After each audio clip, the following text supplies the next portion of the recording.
I owe a lot to my uncles. It's good to have a support crew like them around. Pulling the paddle back too far. Get it out sooner. Everybody's getting so good in stand-up. If you don't keep improving, you're going to get passed by. Left and right. The ocean has given me so much. It's the best, anything less, ain't it? It is my greatest provider.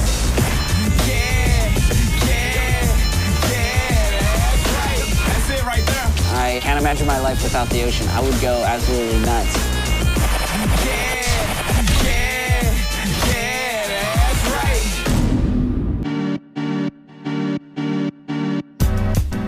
Yeah, no, for sure. I'll check and then I'll call you back. Okay, bye.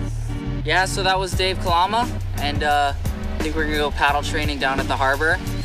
Hopefully, you know, he can adjust my stroke and work on my speed. It'll be fun. It's always fun hanging with Dave. Racing, this is kind of new to the Stand-Up World Tour. It's pretty exciting because you're not riding waves, but you're reading the ocean in a different way. It comes down to how long can you push yourself, and it's just another perspective. I like the graphic on the rails. Looks like your old school, like your Timponi Hawaiian designs. Those were super cool. You know what I like about racing? There's no gray area. You either beat the guy or you didn't beat the guy. And it's like taking a nail, sticking in your eye, and slowly pounding it in. All right, let's go nail in the eye guy. You know, I'd have to give a lot of credit to people that have mentored me since I was, since I was really, really little. You know, guys like Dave Kalama, guys like Laird Hamilton, Robbie Nash, Buzzy Kerbox, and out of respect, I'll call them uncles. Uncles in Hawaii is a much broader term. It goes to anybody that kind of looks after you or is a figure of authority. It's sort of a sign of respect. You're accelerating, you're de-accelerating at some point throughout the stroke. You want the same speed through the whole cycle, the whole time. What is cool about training with Dave Kalama is that, he's still one of the fastest paddlers, and he's been coaching me and giving me tools and tips to start winning. Pulling the paddle back too far, get it out sooner.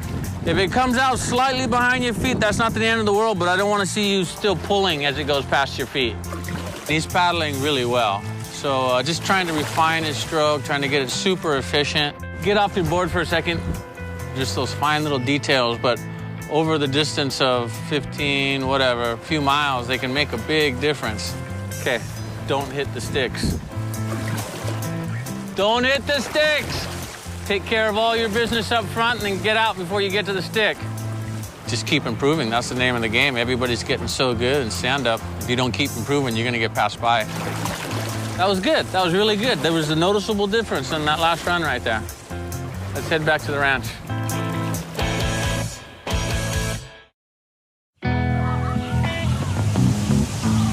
I'm here at Robbie Nash's house. Any chance I get to come over to Oahu, we try to go kite or go surf or go windsurf or do something fun.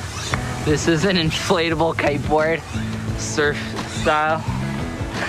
Robbie came up with it all by his very own self. Yeah, I'd say my relationship with Robbie is not like what most people would be to their boss. Really though? So this is what happens when you ride with Nash. They say you can ride all the best equipment in the world, but you end up riding kid paddles and inflatable boards. He's doing so good.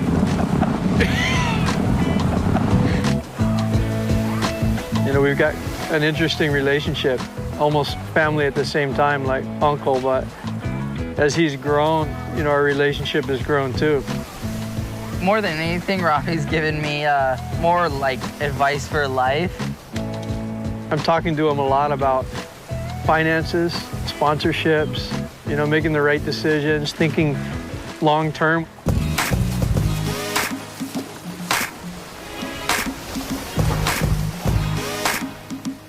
And with Kai right now not leading the tour, it's honestly a good thing. Not to just always be the best, but learn how to adapt and change. And he's going to get back up, I'm sure, and kick everybody's butt again. I think it's a good learning experience to not win everything and figure out what it takes to win everything.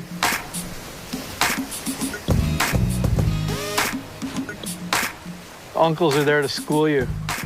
you know, steer you in the right direction, keep you out of trouble, slap your head when you're going the wrong way. You know, it's a good system. I'm gonna miss my flight.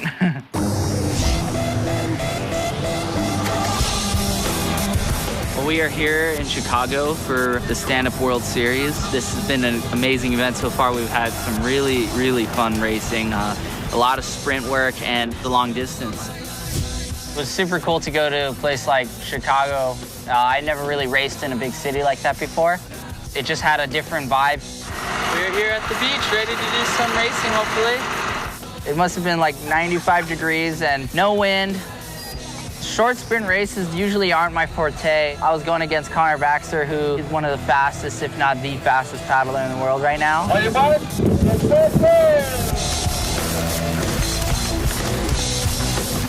The only way I was gonna beat him if I just paddled harder, hurt more.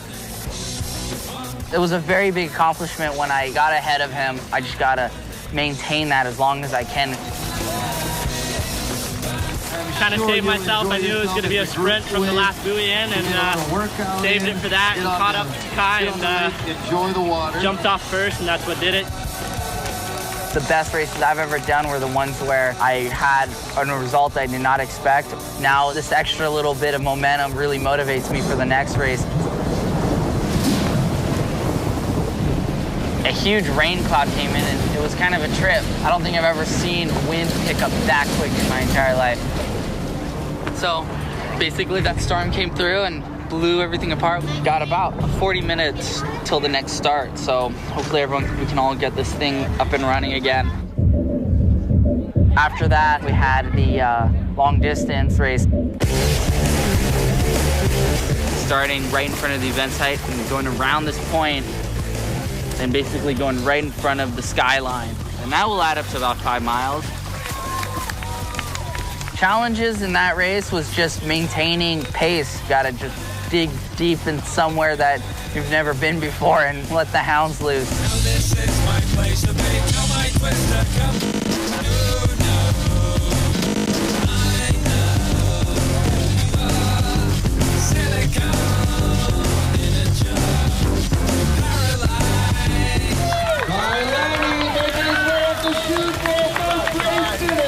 That was hard. Anytime you try to break away from Connor, submission, it was a lot of fun, and it was an honor to paddle with him because he's the fastest guy in the world right now, I think. So to come up on top on this one feels good.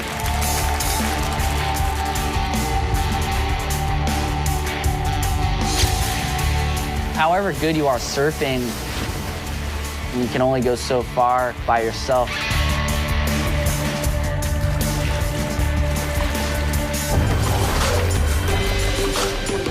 We're here in Hood River, super windy here, 35 knots, 40 knots. This time I'm gonna see what I'm made of in these conditions.